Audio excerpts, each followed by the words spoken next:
Halo anak-anak ibu semua, Assalamualaikum warahmatullahi wabarakatuh. Semoga kiranya Ananda beserta keluarga di sana masih tetap dalam keadaan sehat walafiat, dan yang paling penting masih tetap semangat belajar daringnya ya anak-anak ibu. Di pertemuan kali ini kita masih melanjutkan materi yang sebelumnya ya. Materinya masih berkaitan dengan istilah-istilah dalam persilangan. Oke anak-anak ibu, di pertemuan sebelumnya kita sudah membahas 7 istilah dalam persilangan, yaitu ada yang disebut dengan parental, filial, fenotip, genotip, dominan, resesif, dan intermediate. Nah, kali ini kita akan lanjutkan lagi materinya ya anak-anak ibu. Yang ke-8 ada yang disebut dengan alel. Alel adalah anggota dari pasangan gen yang mengatur bagian sifat yang sama. Maka misalkan alel dari bulu halus yaitu H besar. Jadi artinya di sini sifat bulu halus adalah dominan. Sifat ini maksudnya bulu halus atau kasar, ini bisa kita amati pada hewan ya. Misalkan pada kucing. Pada kucing ada yang berbulu halus, kita simbolkan dengan huruf H besar, sedangkan alelnya atau pasangannya adalah H kecil, bulu kasar, atau kebalikannya. Alelnya H kecil, si bulu kasar adalah H besar, si bulu halus. Jadi sama seperti contoh sebelumnya. Alelnya merah, M besar adalah M kecil, warna putih. Paham ya anak-anak ibu? Nah, itulah beberapa contoh alel. Oke, kita lanjut. Masih ada beberapa istilah yang lainnya ya. Istilah berikutnya ada yang disebut dengan homozigot. Homo artinya sama atau sejenis. Jadi homozigot adalah sepasang alel yang terdiri atas gen yang sama. Tadi kan ibu sudah menjelaskan apa itu alel. Nah, ini gennya sama, boleh sama-sama dominan atau sama-sama resesif. Jika sama-sama dominan, maka ingat ya anak-anak ibu, ini harus menggunakan huruf besar. Dan bila sama-sama resesif, maka ini harus menggunakan huruf kecil. Nah, jika menggunakan huruf besar tadi, maka ini disebut dengan homozigot dominan. Dan yang menggunakan huruf kecil, maka disebut dengan homozigot resesif. Nah, contohnya yaitu M besar, M kecil, A kecil, B besar. Yang disebut dengan homozigot dominan berarti adalah M besar, dan B besar.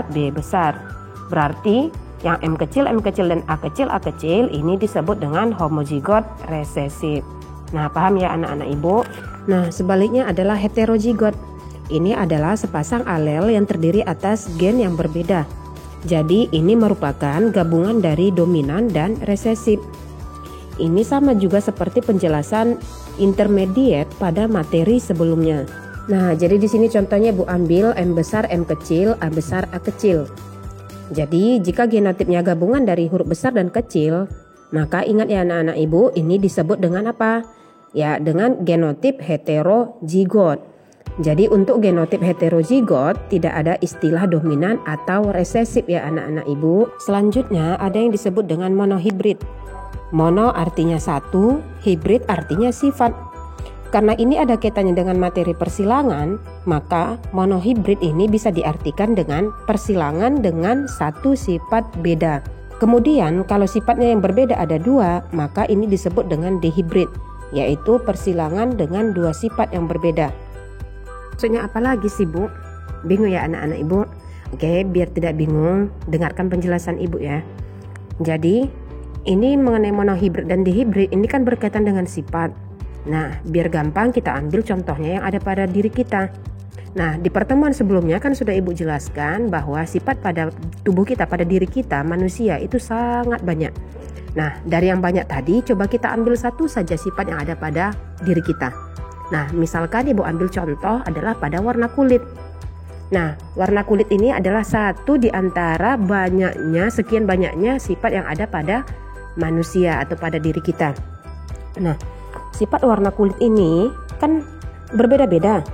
Nah, atau tidak sama pada setiap orang. Ada yang warna kulitnya putih, ada yang kuning langsat, ada yang hitam. Nah, inilah yang dimaksud dengan satu sifat tapi berbeda-beda atau tidak sama pada setiap individu. Sedangkan untuk di hibrid berarti ada dua sifat yang kita bandingkan ya anak-anak ibu. Nah, tadi kan kita sudah bandingkan satu sifat yaitu warna kulit. Nah, sekarang coba kita tambahi lagi deh satu sifat yang lainnya. Nah, misalkan ibu ambil di sini adalah contohnya adalah bentuk mata. Nah, jadi selain sifat warna kulit tadi, berarti ada satu sifat lagi yang kita bandingkan yaitu bentuk mata. Nah, ibu ulangi lagi, tadi kan untuk warna kulit ada yang warnanya putih, kuning langsat, dan hitam. Kalau dia bentuk mata, berarti ada yang matanya sipit dan ada yang matanya besar. Nah, inilah yang dimaksud dengan dihibrid atau persilangan dengan menggunakan dua sifat yang berbeda. Nah, bagaimana anak-anak ibu sudah paham? Demikianlah penjelasan tentang istilah-istilah dalam pewarisan sifat ini. Mudah-mudahan ini bermanfaat untuk Ananda sekalian. Di akhir video ini, ibu lampirkan kuis. Kuis ini silakan Ananda kerjakan. Mudah-mudahan dengan mengerjakan kuis ini Ananda bisa mengetahui apakah Ananda sudah paham atau belum dalam menguasai materi ini. Terima kasih atas perhatiannya. Mohon maaf atas segala kekurangan dalam video ini. Sampai jumpa pada video selanjutnya. Assalamualaikum warahmatullahi wabarakatuh.